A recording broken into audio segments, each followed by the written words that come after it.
With so many podcasts out there, shows can get lost in the shuffle. That's why we implore you to check out Too Many Captains. You can find us at amoviepodcast.com. 5 unique takes on Hollywood movies and culture. Find us on Twitter at It's a Film Podcast. Check our intellectual deep dives into theatrical films. Find us on Instagram at Too Many Captains Productions. Unique takes on soundtracks. Find us on Facebook at facebook.com/Too Many Captains Productions. Find us at amoviepodcast.com on Spotify, Apple Podcasts, and Google Play. And now, here comes a new episode of Collateral Cinema. I'm Bo Maddox. I'm Robert Ortegon. I'm Ashley Chancellor. I'm Michael Cornwell. And this is Collateral Cinema.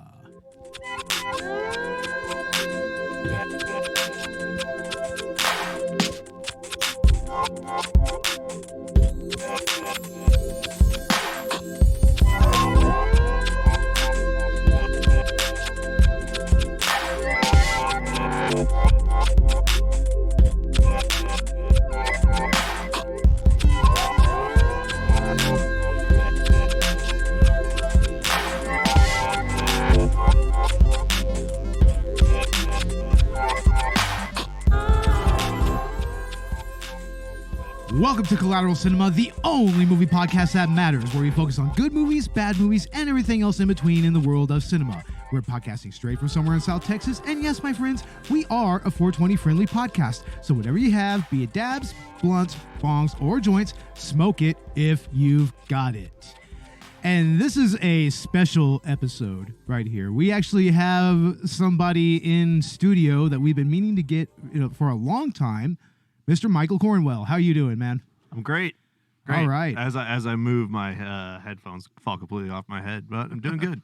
Hell yeah, man. And you were formerly on a podcast called The Country Club, right? Yeah, just a little fun comedy project. Had a couple of boys, and just kind of phased out. Yeah, I mean, sometimes it happens that way, But anyway, what also makes this episode special is that we are going back to Tromaville.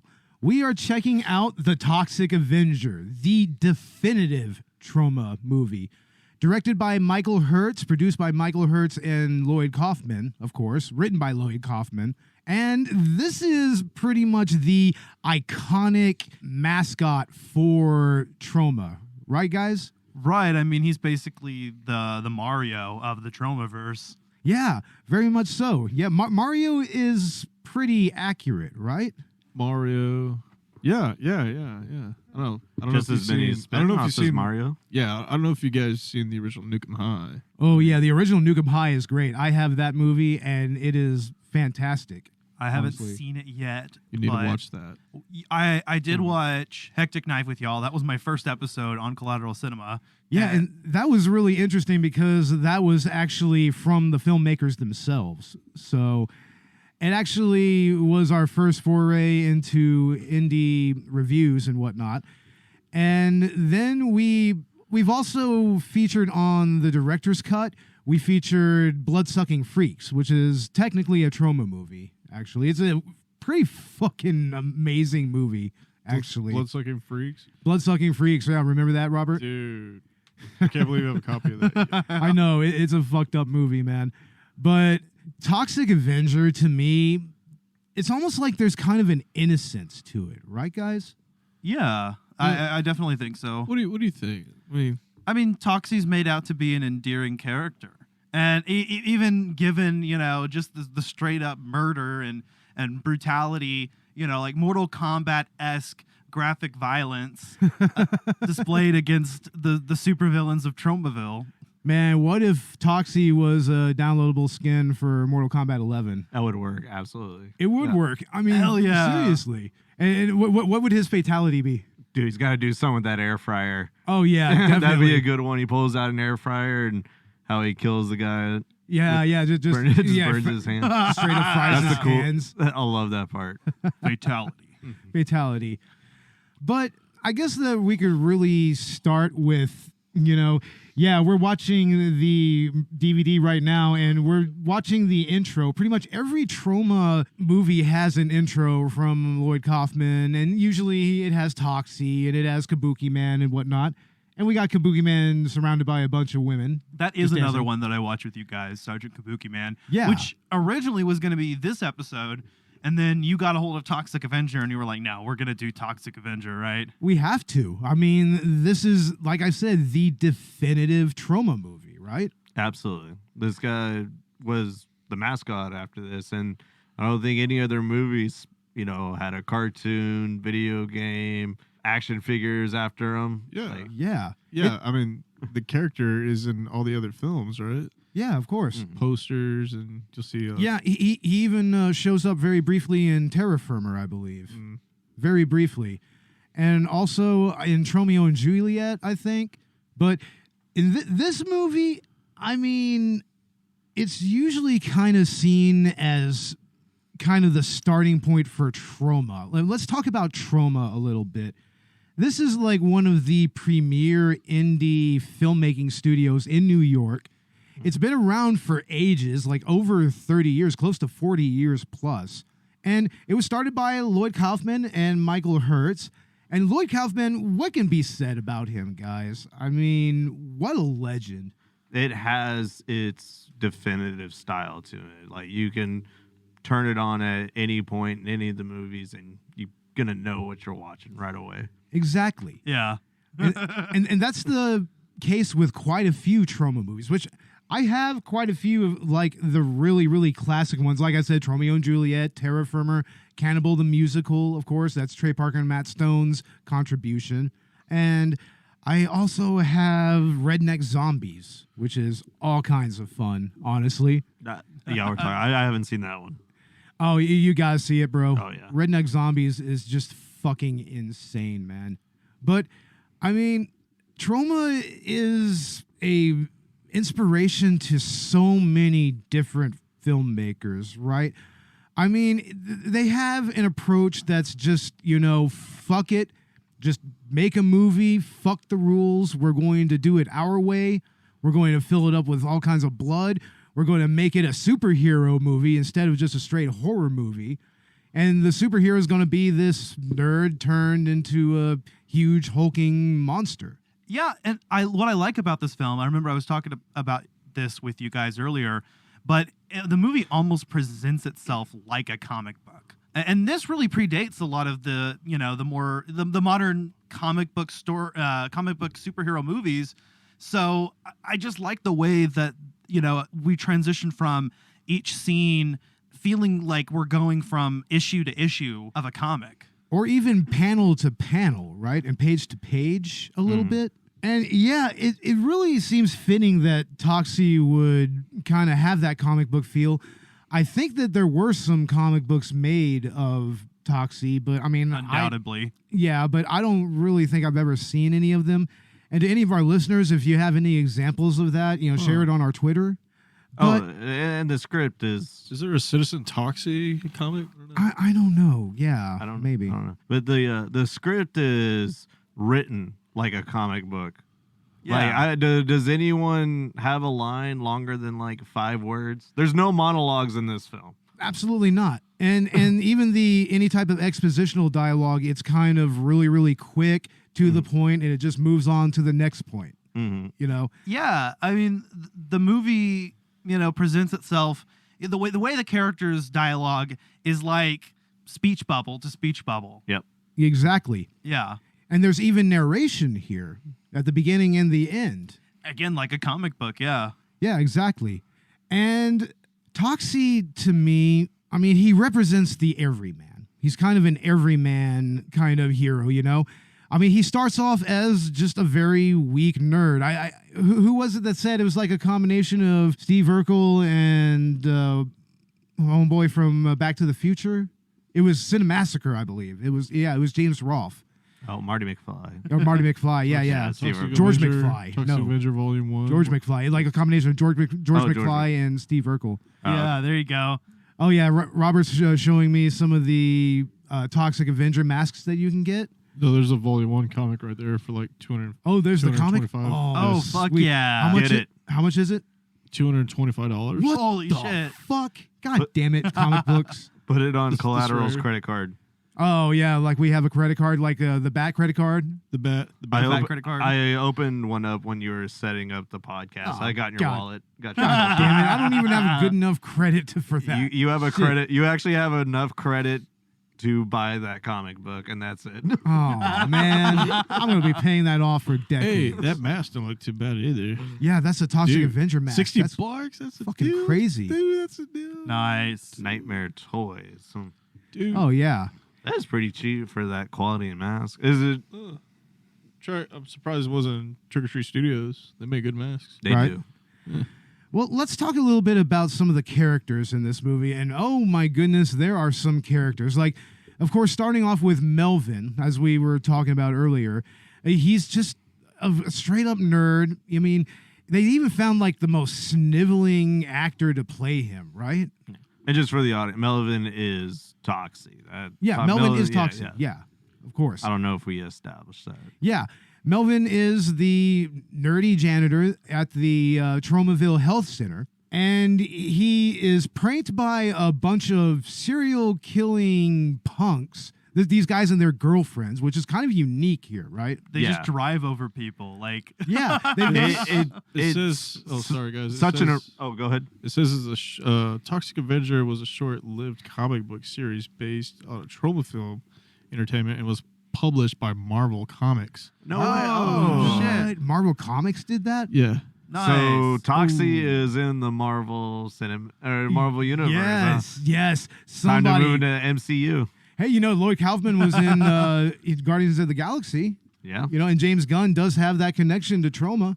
I could see Oh, there we go. It could be done. Okay, I'm totally going to start advocating that. Okay, hashtag Toxie for MCU. Like, I'm straight in. up. I am in. I want Toxie. Just it'd be just as badass as if, Ash was all of a sudden, from Evil Dead, was all of a sudden thrown in there. He would be good in like one of the Deadpool films. He would be perfect for Deadpool. Yeah. Yeah. That'd be a good setting to throw him into. Even for just like a little cameo or something. Uh-huh. And Like- with the MCU, going into like the multiverse shit soon, it seems like, based on their lineup, Yeah, what if they made Tromaville like a alternate dimension, and dimension. that's where Toxic Yeah. comes from. Hell yeah. But they see- could do wacky shit like that now. But see, the thing about that is that means that Class of Nukem High would be part of that as well because Oh. that happens in Tromaville. It's all the Marvel universe. Yeah. It's got It's the Marvel, the multiverse. Yeah, there you go. The multi-Marvel verse. The fact that a crossover hasn't happened yet is insane. Yeah. I bet you there's some fan-made shit out there. Oh, I bet there is. Yeah. I mean, undoubtedly. If we look on DeviantArt long enough, probably. Or even Etsy, maybe. But, I mean, let's also talk about We're just going to end up like looking up fan fiction anyway if we try. No, that we would would be go in with the pure purpose and come out scarred. Oh, yeah. I mean, We're just going to get, Toxie smut. all the lemons, all the fucking lemon fix. Dang it. Oh, God. Oh, here's that one scene with the Camaro. Yeah, let's go ahead and talk about these characters and talk about this scene because this is one of the more infamous scenes in this movie. There's this dude Bozo, his friend, I forget his name, and their girlfriends. Slug and their girlfriends. And they drive around at night. They play this game where they just straight up like run over and jack up pedestrians, and they give points for all of these pedestrians. Jack up is a good term for what they're about to do to this kid. Yeah.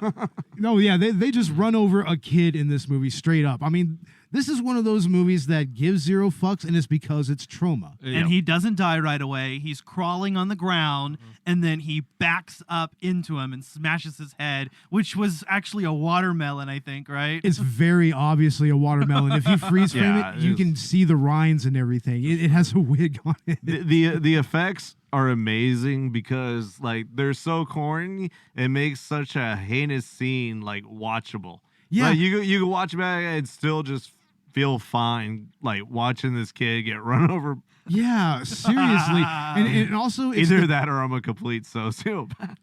no, it's I see what you mean there. I mean, in many ways, it kind of, with the music choice that they use, it just kind of adds to it. It's just the real jammin' 80s soundtrack while they're straight up running over a kid on a bicycle. I mean, and that's another thing that makes this movie so entertaining is the choice of music. Like that Body Talk song at the beginning when everybody's just in the... Listen to your body talk. Yeah, the fucking Body Talk song. I mean, that's just so perfect, and it kind of sets up the tone of the movie. And, I mean, this is just a nice little slice of sleaze here. Yeah, they're just... I absolutely love the guys in the car as villains. I mean, it's such an original concept for a villain. Yeah, it's for a set of villains even. Yeah, for the whole set of villains. Like all four of them are pretty much just one like main antagonist here. Basically, yeah. Yeah, but it's kind of like you have these antagonists, and then you have the mayor, who is actually like at the top of the criminal food chain in Tromaville. And he ends up being the main villain in the end, the one that Toxie ultimately dispatches at the very last frame of the movie. Hell yeah. Or frames of the movie. And yeah, these characters are fucking psycho. And what gets to me kind of is just the way that, and what makes me laugh ultimately is the way that they treat Melvin in the beginning. I know, the dude's fucking like getting burned by nuclear waste and they're laughing at him. I know, like the entire fucking health center is just chasing this poor kid down, reveling in his humiliation to the point that he just jumps out of a fucking window. He defenestrates. Defenestrates. Whoa. Yeah. He defenestrates right out the fucking window into a bunch of toxic sludge. And even after he falls in the sludge and is on fire, people are still around him pointing and laughing and making I know that scene when he's on fire. I'm like, Melvin's on fire, and there's like literally a crowd of people on the sidewalk watching this. Yeah. What the fuck? You can tell that that's just the neighborhood that came out to just watch this movie being made. Ultimately, that's what that is. That's all the locals there of wherever they filmed. I think they filmed this in Jersey, maybe. Joyzy, baby. Yeah, makes sense, right? Joyzy. Robert, what you know about Joyzy? Tanning, t-shirt, laundry. Oh, no. Nice. Wow, yeah, you pretty much nailed it on the head. Yeah. 100%. Get some Stuck Snook. Jim. Not too orange, right? You forgot Jim. Looks like $1,000, right? Jim? Yeah, Oh, yeah, the Jim. Jim tanning and laundry. Jim tanning. Yeah. Tanning. Exactly. Oh, you did say tanning. Jim. Yeah. I think I said tanning, t-shirt, Jim tanning. Okay, maybe you did. I don't know. Yeah, and that's another thing is this whole You get setting. that Jersey facts right. You understand? Oh. Joyzy. Well, that's another thing is this whole setting of the Tromaville Health Center. This is like pretty much the focal point for a lot of this movie, actually. I mean, it's where we meet Melvin, we meet the 4 psychopaths, and then that's where, the event that turns him into the Toxic Avenger occurs. And, and he goes back a few times to take care of the 2 girls that fucked with him here. I mean, yeah, this is the catalyst for the entire film plot. Yeah. And, I mean, what do you think it says about 80s culture that this is set in a gym? That's an interesting... Yeah. Jazzercise. Jazzercise. Crew was happening. I'm not so sure that the entirety of the 80s wasn't just all occurring in a gym. I mean, it's an excuse to have a lot of those 80s awful spandex going on. Oh, man, the spandex in this, it almost rivals the... Pro wrestling for one. It almost rivals some of the costuming and designs in Sleepaway Camp, kind of. It kind of reminds me of that a little bit, right, Robert? Yeah, definitely. But yeah, I mean, it's kind of strange. I mean, I'm sure that it's probably because that's the YMCA and it was pretty much kind of free to film there for the most part. I'm sure that it was a cost-cutting thing. Oh, yeah. Absolutely. But make it work. Yeah, and it adds to the movie a lot. It's almost like its own character in a way. Because, I mean, hell, he even kills a drug pusher at that gym. Yeah, it's just as much a part of the movie as some analogy I can't think of at the moment. Oh, my Lord. Oh, yeah. It's out there. It'll come to me. I'll tell you after we're done. Oh, but especially this blonde girl, I think her name is Julie, right? Julie, yeah. She's Julie. Oh, man, she is a piece of work, man.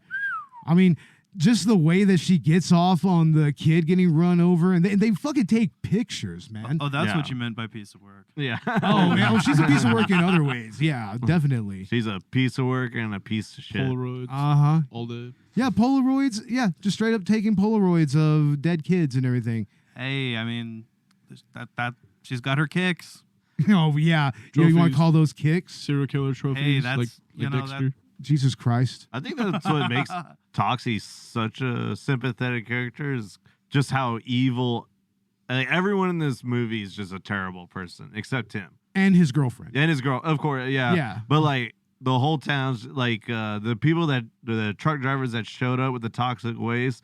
I mean, even them are garbage. Like they're just average Joes having a job. They're doing a bunch of blow in the truck with the toxic waste wide open. Yeah, I love how that scene is set up. I was going to mention that earlier because, while we've got Toxie running away from the entire town, these two truck drivers are just pulling in with nuclear waste. Are we talking about drug drivers or truck drivers? Truck drivers. Hey, drug drivers. Hey, you know what? Drug truckers? Are they drug truckers? Say you know what? Truck driver 5 times fast. Truck driver, truck driver, truck driver, truck driver, truck driver. I'll do some more. Truck driver, truck driver, truck driver.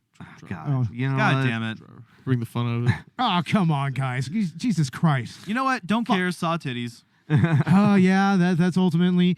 And I mean, were we having the debate about tan lines earlier? Like, I mean, that seemed to be something that was pretty prevalent in the 80s. Yeah. Oh, it's like, if you ever watch any retro porn, you see it. Really you do see it, yeah. I mean, Anderson. Yeah, it's almost like a trope in a way, right? Like a what? It's almost like a trope in and of itself, because I even remember that in like Class of Nukem High, and even in a lot of other 80s movies where there was nudity. Man, remember 80s movies with nudity? Remember those? We're watching one. We're watching one right now. Isn't it amazing? It's great. It's great, dude. There's something just so silly about 80s nudity. Yeah. Like you can't really take it seriously. Yeah. No, not at all.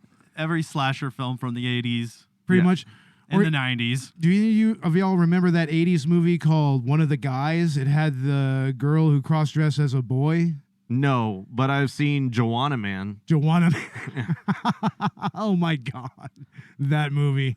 That one was great. That was good. Yeah, that's true. The most Kino of Kinos. Here it is. Here's the aforementioned scene. It's his destiny, bro. He just dunks right into that toxic sludge. And these dudes are just covered in blood. That was a Jeff Hardy swan dive. I know, right? That was a straight up swanton. These dudes pull over to snort coke with radioactive toxic waste just in their truck at just the right moment that Melvin jumps out of the window. It's the perfect setup, and I love how the scenes preceding it set that up. And this is the kind of stuff that would happen with no FDA libertarians. Yeah, right. Exactly. No regulation. Dear God. That's because they don't care about that poor little guy. No, they don't. I mean, he's literally just melting in front of them, and they're just like, he's just playing. He's joking. It's like fucking bozo, of course, being a bozo. Mm-hmm. I mean, let's not beat around the bush there. But yeah, it's just like even the background characters are just terrible. Yes. Like they're all like, even the cops are showing up and they're not any help. Well, I don't know. What about all the people in the taco restaurant? Most of them seem kind of innocent. That is true. You know, like for instance, that baby who just has a shotgun shoved in his fucking face. No. Oh, they really did that. That baby was annoying. That baby was crying before those guys showed up. Yeah, yeah. Shut the baby up, dude. Yeah. Holy shit, guys. Oh my God, man. Robert, don't have a child. God damn it. I won't. Damn it all. Have a child. You won't have a child? There probably is a little Robert out there somewhere, right? No children. I wouldn't count on it. Okay. We'll take your word for that. Yeah, take it. Yeah, but that taco robbery scene, that's another crazy ass sequence. I mean, again, just like a comic book where you have the villains introduce themselves even though they show up for a total of like 5 minutes of the film. Yeah, and what memorable villains they are. There's fucking Sean William Scott for one. Fucking Stifler is there. The Road Warrior dude. Half the Road Warriors. Yeah, the Stifler Road Warrior dude with the shotty. And he straight up blasts one dude who stands up to him and then straight shoots a dog. Yep. Like just straight fucking shoots a dog. Poor just dog. blast. Of course, in the scene where you see the dog dead and everything, it's still laying there breathing. It's obviously just being a good boy and just laying down, staying still for the camera. You would certainly like to think so, Bo. Just a good boy. What would y'all rather happen in a restaurant? You witness like a heinous robbery like that, or someone coming in without a mask? Ooh, I don't know. I think both of them are kind of scary. Both of them are very scary. Oh well, that's why we carry, right? Exactly. Exactly. You're not wearing a mask. Bam. Got a right to defend yourself. That's funny Exactly. because back then, when you came in with a mask, you were committing robbery. Right? Exactly. Exactly, bro. I don't know this world anymore. Yeah, right. But what I love about that scene in the taco place is what I love about Troma movies in general. If you look in the background, there's always something happening. Yeah. You know, always. There's always movement. There's always life going on in the background. And there's all kinds of little details there, you know? Like, especially when you get into, like, Terra Firma or, Romeo and Juliet and stuff like that. What was that other one? The Class of Nukem High, even. Night of the Chicken Dead, bro. Night of the Chicken Dead, yeah. Poultrygeist. Poultrygeist. We've got a commentary coming out on that. Yeah. Hell yeah. That is an outrageous movie. I love it so much. And it continues the tradition of Troma's commitment to just vile fucking shit. And, hey, look, Troma was ahead of its time. Toxic Avenger has transgender representation. How about that? Yeah, transgender representation. Is that what And they an call it? accurate one, too. Yeah, well, it's something. Oh, my God. Oh, yeah, here we are at that scene with Cigar Face. Oh, my Lord. And I will, another cool character is Toxie's mom.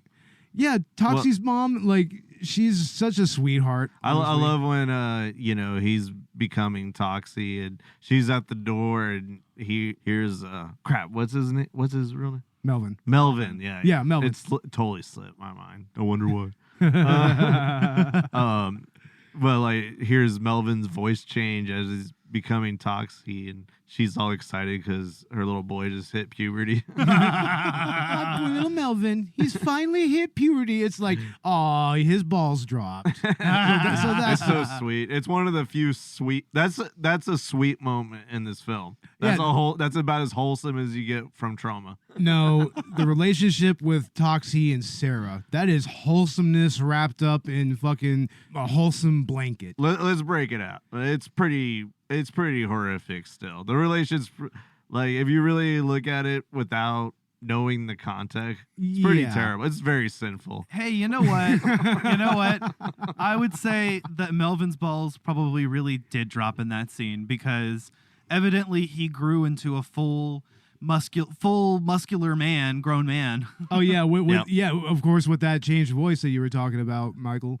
That is the best thing is that you have nothing was gonna stop him from fucking either. Oh no, not at all. Oh yeah, and they do have a scene of him having sex with his girlfriend. It's not as graphic as you would think it is, but it's still Toxie having sex with a fucking blind girl. So that's what I mean. It's like, I bet she knows a few tricks. Oh wow, Ash, really? Damn it. Can you imagine? I mean, you can't see. So your other senses are honed in like Daredevil. Yeah, exactly. She probably gives a hell of a blowjob. Yeah, I have a feeling we're gonna get canceled because of this. Why? No, it's a compliment. I don't know because cancelable. It's not cancelable. No, I think that's you're looking on the bright side of like a handicap, I guess. Also, I'm autistic, so that's not ableist at all. It's like having an inward pass. I'm autistic, so I can talk about disabled people. Okay. Because I'm disabled. Well, in that case, there we go. There you go. Okay. Yeah. We're all bipolar, dude. It's cool. Yeah. Cool. It's cool, man. You're not alone. But I have another question about the taco restaurant. Okay, so there's sombreros on the fucking wall, right? But they have katana swords there. Why the fuck do they have katana swords there on the wall? To set up the fight scene when the guy grabs the katana. I mean, it's really that simple. I mean, it's so It probably inexplicable. is. Hey, they serve pizza there too, apparently. Yeah, so. yeah. There's a pizza oven in the fucking goddamn kitchen. Maybe Like, it's one of those restaurants that's like half Taco Bell, half Pizza Hut, or like half K. You know what I Yeah, like a border town. No, where it's I like like- literally I like two those. like fast food Yeah, places. yeah, joined. yeah. It's a triplet though, and Like they also serve Asian food. Like a KFC, Taco the Bell, or katanas. something. Yeah. Dude, KFC, Taco Bell. Remember those? Yeah, they They also still have those. they also had the border like town. You know, Scope they'd Pizza. have the arcade in there as well. Like, and you would have like KFC and Pizza Hut Right, and Taco right. Bell. And you Yeah. know what? Hell yeah. And it's realistic that it got robbed because those are usually in like lower income areas too. Oh yeah, that's just kind of a sad fact of life. What are you gonna do? Life's Right? sad. Yeah, right. I'm always sad. Yeah, but We're yeah, all the, depressed and anxious. That's just life. yeah, but yeah, the from the pizza oven to, you know, also apparently they have milkshakes there. It's such an inexplicable scene, but I just love it so much because Toxie just comes in and just whoops that ass. Oh yeah. Like 100%, rips Homeboy's arm off, and it's cool that he doesn't notice it at first, and then all of a sudden he's like, ah! You know? That's the Mortal Kombat scene I'm talking about. Yeah. That's why if Toxie were a playable character in Mortal Kombat, he should have that as his fatality. That would be a good fatality for him. Or the Friar, right? Like you were saying, Michael. oh yeah. My favorite. Meet little Melvin. He's a 90-pound weakling. Everyone hated Melvin. I'm gonna take this mop and shove it down your throat. They teased him. I want to do it with you. Okay. They taunted him. They tormented him until he had a horrifying accident and fell into a vat of nuclear waste. Transforming little Melvin into a hideously deformed creature of superhuman size and strength. Melvin became the Toxic Avenger. The first superhero born out of nuclear waste. Holy shit! I don't know what it was, but it saved my life. All right, everybody, drop your tacos or I'll blow your brains out. The vandals and the perverts had their way with the little people of Tromaville until the Toxic Avenger ripped them apart. The Toxic Avenger. His face is so terrifying. We can't show it to you now. You'll have to see the movie for yourself. The Toxic Avenger can bend steel with his bare hands. Oh, we're only kidding. Get it? Leap small cars in a single bound. He crushes drug pushers. Smashes hit-and-run drivers. For incredible explosive action, you must see the Toxic Avenger. He's a different kind of hero. The Toxic Avenger is coming to your town. Look out. Yeah, just a fire. That's just not comes out of nowhere. Toxie's first show of strength though. It's this scene right here where Yeah, he takes on saves a Cigar- cop. Yeah, he from- saves a cop and takes on Cigar Face. That's cancelable right there. You can't save a cock and save a cock. Oh wow, okay, now Well, yeah, there's no, a- I guess what- we can't. Yeah, save a cop from anything. Oh wow, You'll get canceled for doing that. I love how this police commissioner is an obvious Nazi though. Like he even Heils Hitler right there, man. Oh my god. I think there's a moment where he clicks heels and shit. Yeah, but you know he's kind of a likable character, so that's just showing you they got layers. You know, that scene, he's Oh, like wow. he's in that scene in the taco show. He's enjoying a taco, investigating what was going on. Yeah, that's the other thing. When the cops are there and investigating, they're just munching on tacos the entire time. Yes! There's dead bodies everywhere, traumatized fucking fast food employees, and they're just munching down on tacos like it's nothing. If this movie does anything realistically, it's its portrayal of the police. Yeah, absolutely. Oh, very much so. Incompetent. Jesus Christ, man. By the way, I wanted to say, I thought about this, okay? What if the restaurant is basically just showing the evils of consumerism? It's like a whole representation of American consumerism at its finest. Just this restaurant that doesn't even serve authentic types of food and just serves many different kinds piled up. Yeah, that's a pretty striking metaphor, I would say, honestly. Just look at American food culture. I mean, it's fucked. Oh, it's an amalgamation of just a bunch of shit that doesn't make sense sometimes. Exactly. And all of it will kill you. All of it will. Oh, definitely. I mean, if you watch like diners, drive-ins, and dives, you'll fucking see that. It's like, oh yeah, there's just death everywhere. But it's so tasty. And you know what? Who wants to live that long anyway? Yeah, life sucks. Okay, the fatalistic angle. Okay. Might as well go out with a bang. You're right about that. Jesus Christ. Go And a vegan. cheeseburger in Go your vegan, stomach. everybody. I want to make sure they can't lift my coffin. Go vegan, ladies and gentlemen. Go vegan.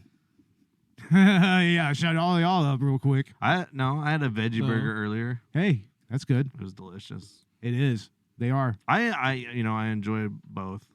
I'm just a hedonist, dude. Whatever makes me happy. Oh, okay. I guess that's fair enough. I don't know. Well, that's basically the perspective of the villains in this movie. Yeah, pretty much. All of them, actually. Like every single one of them. Like the entire town, pretty much. But, yeah, here we are. We're setting up this sauna scene. Yeah, there's a scene where Toxie takes care of the other girlfriend, the brown hair girl, and she gets completely seated on some hot coals. Hot rocks in a sauna, actually. Yeah. See, yeah, Toxie is... you could probably consider him an anti-hero. A little bit of an anti-hero. Because of the really brutal way he takes people out. Yeah, definitely an anti-hero. Because, I mean, anti-hero by definition is literally just a hero with undesirable or untraditional qualities. Oh, yeah. And he's a complete outcast at this point in the film. Yeah, but that's what I really like about his character arc, though. Throughout this movie, he does go to certain lows, but eventually, like, the military comes to try to kill him and everything, and eventually, Toxie is exonerated. They don't shoot at him because they're just like, no, he's unarmed, and everybody's just trying to stop them from shooting him. And eventually they embrace him. At the very end of the movie, Tromaville embraces Toxie as their hero. Yeah, they do, actually. That's, I guess, also another wholesome part of the story. Maybe even more wholesome than the two aforementioned scenes. No. Yeah. Oh, No. I don't know. Maybe The not. purity scene. Yeah. Yeah. That's the best. Oh, Lord. Oh, no. Ooh, what happened? What did you do, Ash? Uh-oh. Uh-oh, just ignore you. Why should I ignore you? Oh, okay. I thought we were having issues. No, we're not having issues. I was about to storm off. Can't stand unprofessionalism. Yeah, right. Why the fuck did you get on Collateral Cinema? Yeah, seriously. What the fuck? Hey, I'm having a good time. Hey, yeah, I think we all are. I mean, we're not even going on a script this time. We've been doing our shows kind of without an itinerary, just to kind of see how it feels. And so far, I like how it's a little looser. Yeah, honestly, I stopped using itineraries on Collateral Gaming as well. Really? Yeah. Because, damn. Yeah, I still write them. Well, I mean, in many ways, what you write... Robin's like, I've been doing this for I've been nothing. writing this shit for nothing. I mean, in many ways, what you write is more like just kind of a bullet point type thing, which is still, honestly, we should still at least do that from time to time. But Google, Wikipedia, and IMDb mostly. yeah. I mean, we could at least have IMDb opened up or something like that. Hey, I have you read my Wikipedia mind. opened All 3 key points. All 3 key points. But what do y'all think about the graphic violence in this movie? Is it really that heinous here? I really don't feel like it's nearly as graphic as it's really known to be. It's so over the top, and there's no digital effects. It's all blood splatters and prosthetics and things and it's so obvious that it's not off-putting. Yeah, it's more fun. I could see a lot of people being put off by it, but I mean, if you like these kind of movies or you're a cinephile, you're not gonna shy away from anything in this film.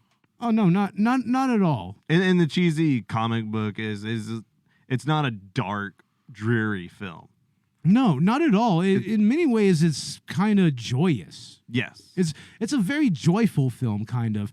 Even when it's being really sick and sadistic, it's joyfully so. And that's what makes Troma movies in general so infectious to me. You know, no matter how politically incorrect it gets, it's just, it never really comes to that line of just, you know, outright offense. It's just like, it's Troma. It's like, what are you going to do? Like, what are you going to actually say? They've been doing that shit for so fucking long. Well, and everything's done to comedic effect. That's why I think that the graphic depictions of violence aren't heinous, as you would say. They are just, like you guys said, over the top. It's the same way I feel about like the gore and Mortal Kombat, but even more comic. Yeah.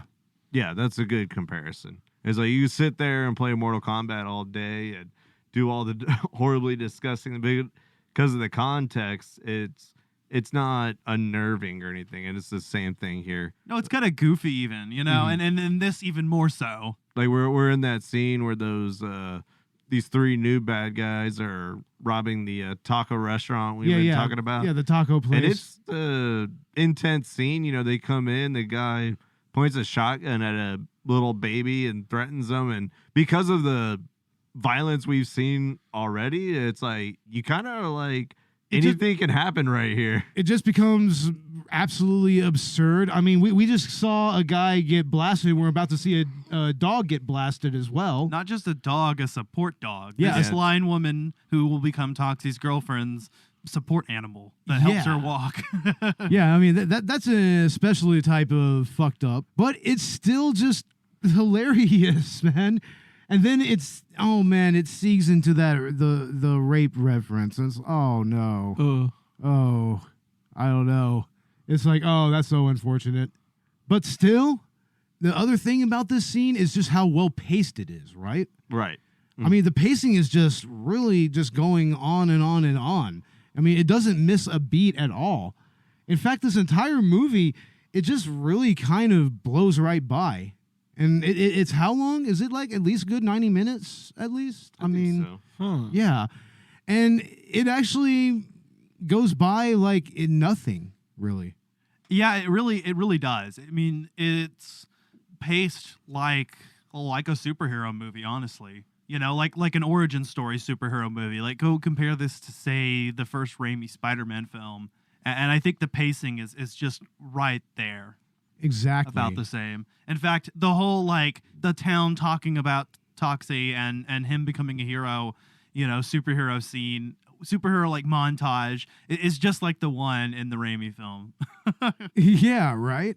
I mean, unfortunately, he doesn't have his Aunt May. You know, I mean, he has his mom, but his mom initially is freaked out by him, but casts him out, yeah. Yeah, but in the end, she stands up for him. Right, exactly. Can we talk again about how highly trained these robbers are, though, in this taco robbery scene? They really are. They're like martial arts masters. I mean, look at this shit. It looks like they've been training like since they were teens or some shit, or military training, or they have military training, right? There's some formal training there. Yeah, for a while there, they're really giving Toxie a run for his money. I see a lot of Van Damme skills and right, mixed with Steven Seagal. But he straight up rips one of their arms off, so I don't even know why the other two even try, to be honest.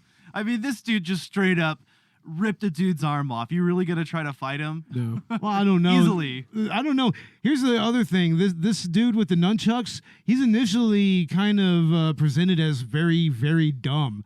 But look at him go. He's pulling some Bruce Lee shit with nunchucks. And then he grabs one of the samurai swords, and he's like using that expertly. It's like, what the fuck, man? Where did these common thugs learn to do this shit? And why is Sean William Scott with them? Why is Stifler there? God damn it. Fucking Stifler. It's like Stifler joined one of the the baseball Furies or something. I mean, shit. Hey, you guys want some ice cream? Oh God. No, that scene. No, that is vegan hell right there. Just having somebody hold you down and just forcibly shove a bunch of milk down your throat. Oh God. Dairy milk too. Oh no, please. No. Yeah, see that's the worst part for Bo about this scene is the milk being shoved down someone's throat, not a guy's hands being forced into an air fryer or a guy being shoved into a pizza oven. It's the milk going down this guy's throat. Hey, dairy is rape. I'm just gonna say it. Meat is murder. Dairy is rape. And you can't look away from all these crazy killings and stuff because of what these guys were doing just a few minutes before. It's just like everyone is so terrible that anything Toxic does just like justified. And there's the whole thing where it's actually just part of his nature. Mm-hmm. He actually mutated to want to destroy evil. Mm-hmm. He's compelled to do that. And that's actually kind of tested later on in the movie whenever he goes into the laundromat and kills that little lady. Like initially people are just like, well, wait a second. Isn't he only supposed to kill evil people? And then this lady looked like she was innocent, but then it turns out, no, she was running like a slave ring or some shit like that. Yeah. And it's like, holy fuck. You just got to keep your faith in Toxic that he's doing right. Yeah, exactly. And of course, that's used as a pretext to kill him from the mayor who's running all the criminal enterprises. And that's what precipitates the whole standoff at the end of the movie where the goddamn military is there. Like, I would actually like to know how the fuck Kaufman and Herz managed to get all those tanks and everything, and looked like they had like armored vehicles and whatnot. It's like, how the fuck did they get all of that? You just ask nicely. Oh, okay. You just go up to anyone in the military and ask. Robert, you hear that? Next time we do a movie and we need military shit, let's just ask. Yeah, literally, just go to anyone wearing camo and ask them. Oh my God. They have to say yes. It's government property, so it's our property. Exactly. Hey, there you go. Taxes, right? Taxes. Yeah, right. But anyway, I think that we're going to go ahead and start getting into our final thoughts here. Let's go ahead and we'll go and start with Michael, man. What are your final thoughts here? I just love this style of film. I love this one. It's just a fun, gory, dumb trope, and it's just wanting to sit back, having all of them, all the Troma films, and that style of. There's a couple that were not done by Troma. I mean, Hobo with the Shotgun, same style to it and everything. And I love that movie. And Planet Terror. Yeah, Planet Terror does have that Troma vibe to it. Got that feel to it. And Machete too. Oh, definitely. Yeah. Machete could totally be a Troma movie. Yeah, fun, hilarious, disgusting, and they're great. Hell yeah. Robert, your turn. What are your thoughts on the Toxic Avenger and on Troma, man? I know that you were saying that that's like kind of part of your childhood a little bit, right? Yeah. I think I watched Nukem High before I saw the Toxic Avenger, and it was interesting. Like for the first time, it's like, okay, this whole other universe that is like brand new to me, and I didn't watch all of the class of Nukem Highs I saw Toxic Avenger on like Netflix when they gave them all out all at once. Yeah, and then I just watched them back to back, and it was actually cool binging all that. Yeah, it is really binge-worthy stuff. I mean, you can pretty much sit in an afternoon and just watch the first 4 Toxic Avenger movies and have a blast doing it. Like, absolutely. They just get more hilarious, as you watch them. Yeah, and they get more outrageous. Like, I mean, Citizen Toxie. Oh my God, that's actually my favorite of the sequels. Honestly, it's hilarious, and the ending with Kabuki, man, it's just, God damn it, Kabuki. And I keep wanting to throw like Riccio in the picture. You know what they need to do? They need to do like Toxic Avenger v Sergeant Kabuki Man. Oh no. No, fucking yeah, exactly. Toxie versus Kabuki Man. Yeah, there you go. Oh my Lord, why hasn't Kaufman and Herz done that yet? What the fuck? God damn it.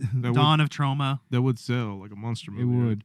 All right, Ash, what are your final thoughts on Toxic Avenger? Oh man, well, I'm just getting introduced to the Troma franchise per se. I mean, just basically what comes along when we're doing the podcast and in our personal lives when we decide to watch movies together. But I think so far Toxic Avenger is the most endearing and I think my favorite out of the bunch that we've seen.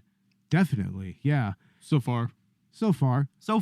But, I'd love to get into the sequels and see where Toxic goes. Oh, you'll have all kinds of fun with the sequels, man. And we need to show you the Nukem High movies because those are all-time classics. They're all very watchable. They're all a lot of fun.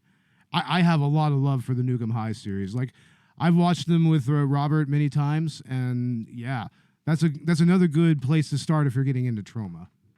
But as far as my thoughts, I mean, this is just the ultimate superhero, eco warrior, slasher, horror, action, comedy movie. It's everything that you would want it to be. The gore is hilarious. The characters are over the top.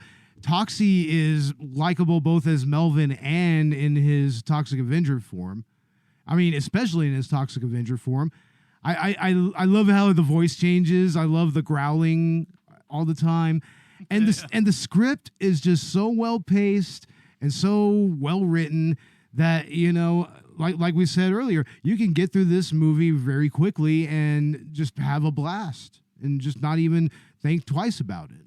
So, I mean, Toxic Avenger is also important to me because Troma is important to me. I feel like we need Troma to exist. We need them. We need somebody like that. And I mean, making movies just without any rules, without, any thought. Well, with a little bit of thought. Without any fucks. Without any fucks to give. Exactly. This is filmmaking with zero fucks to give. And it has given us just some classic characters, classic stories, and movies that are just outrageous. Like, for instance, in Terror Firmer, the whole... Oh, I didn't even want to say it. The rapist part. The rapist. You turn it around on the rapist. Oh my God. Oh, sorry. Yeah, trigger warning, everybody, I guess. I mean, but yeah, Troma is very necessary.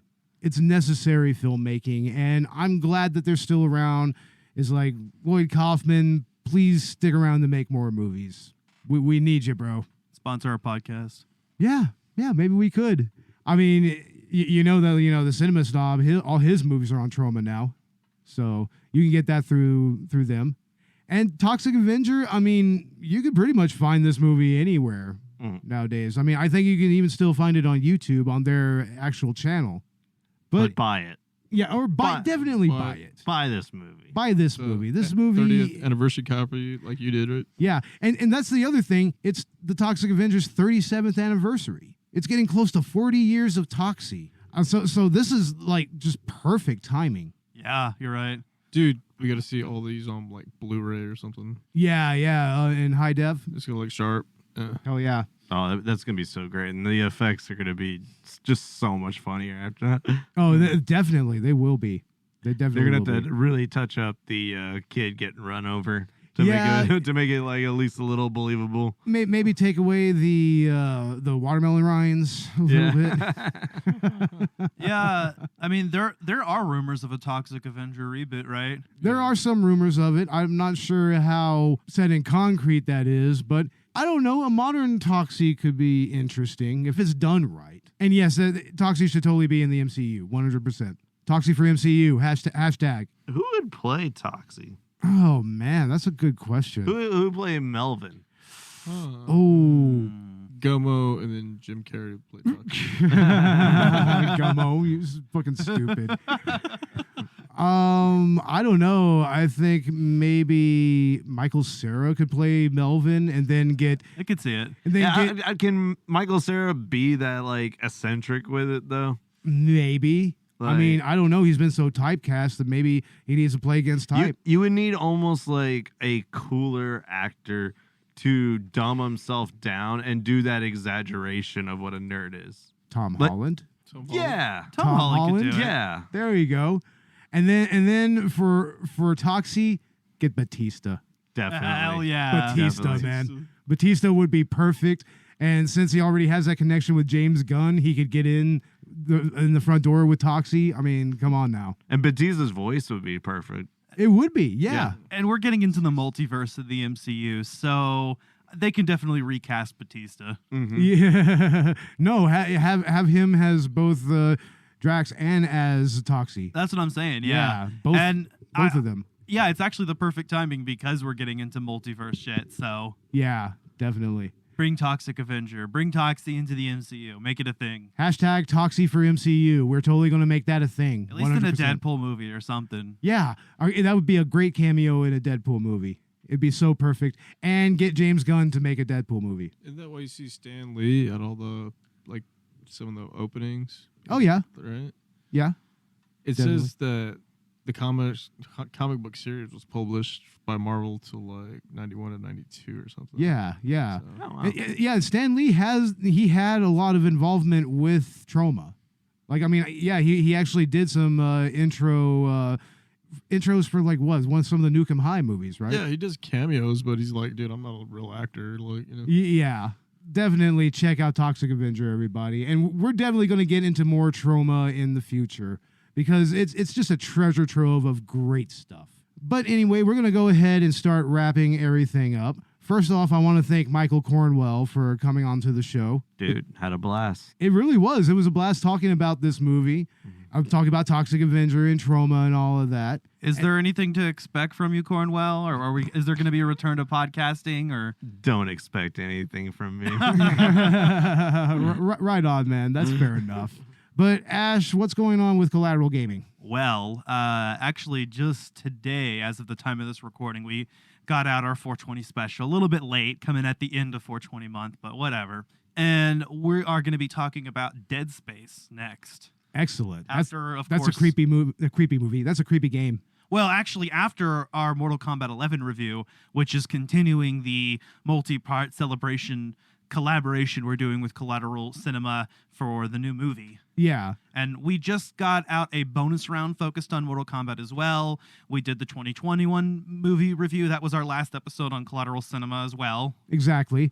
And then we did the bonus round with the first 4 arcade games. Right. Yeah, that was a lot of fun reminiscing about that, honestly. I had a blast going back to Mortal Kombat, a game that I feel really kind of, set the foundation for gaming culture as we know it. So, Yeah, it was a hell of a lot of fun talking about it. So Yeah. stay tuned for that. And we are probably going to get back on our YouTube and Patreon content, so stay tuned. Yes, likewise for Collateral Cinema. And since we're getting close to the end of the season, I guess we can start talking about Robert Low Budget Late Night, right? We're still going to make that a thing, are we? And well, maybe we should keep that under wraps for now. Maybe. Robert. Okay. All right. Robert, do we have anything to expect from your short film? At all. No. Nothing. No. Nothing. No, at all. Nothing's Really? in production right now. No. Keep him guessing. Pre-production. Oh my God! Don't encourage him. Nothing that we might be filming or may not be filming in a cabin in the woods. Cabin 28 in the woods. Cabin 28 in the woods. Oh wow. Maybe in about 2 weeks. 28 cabins in a wood. In a wood. In a single wood. Cabin made out of 28 pieces of wood. Okay, there we you go. There you go. Yeah, there we go. We have a movie now. Well, for Collateral Cinema, our next venture is going to be a Nicholas Winding Refn movie, right, Robert? Drive, exactly. We're doing Drive. Gosling. Fucking Gosling, man, doing the driver. And that's another Collateral Cinema tradition. We've got to get Robert in with his car movie. Yep. In fact, there's going to be a couple of car movies. I think we're going to do one right after that. We're going to be doing Hooper, right? We got another one. We got Hooper. Yeah. Burt Reynolds. Burt fucking Reynolds. May he rest in peace. Y'all should do Cars. Yeah, we should do Cars, totally. Robert, we should totally do Cars. Our movie, we gotta do Cars. That is a fun movie, exactly. Cars. I'm totally down for that. That would be a lot of fun. Herbie Loaded. Yeah, Herbie Reloaded, exactly. Talk about the Herbie movies. Is that the Lindsay Lohan one, right? Yeah, with Michael Fully Keaton. Loaded, right? Was that Michael Keaton? Yeah. I think we're going to get back to director's cut here pretty soon. I think we're going to do another commentary. I'm debating what movie we should do. I want to do like a short anime. I want to do Ninja Scroll. What do you think, Robert? Should we do Ninja Scroll? I'd be down. Man, these Troma films are so trashy. We managed to mention Lindsay Lohan. Oh, God damn it. I don't know. Maybe that's a sign to fucking end it. Maybe that's a bad omen, one way or the other. So Ninja Scroll. Ninja Scroll. What do you think, Robert? I think that could be a lot of I fun. don't remember watching that. Well, we'll watch it once and then we'll watch it again and do the commentary. Watch it, review it. Yeah, something like that. But anyway. Oh, that is a lot of eggs. Ooh, all the eggs. Yeah, this is one of those montages. But anyway, I guess we'll go ahead and end it here. I'm Bo Maddox. I'm Robert Ortegon. Ashley Chancellor. Michael Cornwell. And this was Collateral Cinema. And let's go to Tromaville, guys. Fuck it. Let's do it. I'm down. Let's go. Get on a Troma bus to Tromaville. Get on a bus to Tromaville. Laters, Hell everybody. yeah. Not a place I would visit. Is it a special bus? It's where we're all cool. Bye.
Collateral Cinema is an L Company production. All music and movie clips are owned by the respective creators and are used for educational purposes only. Please don't sue us. We're poor.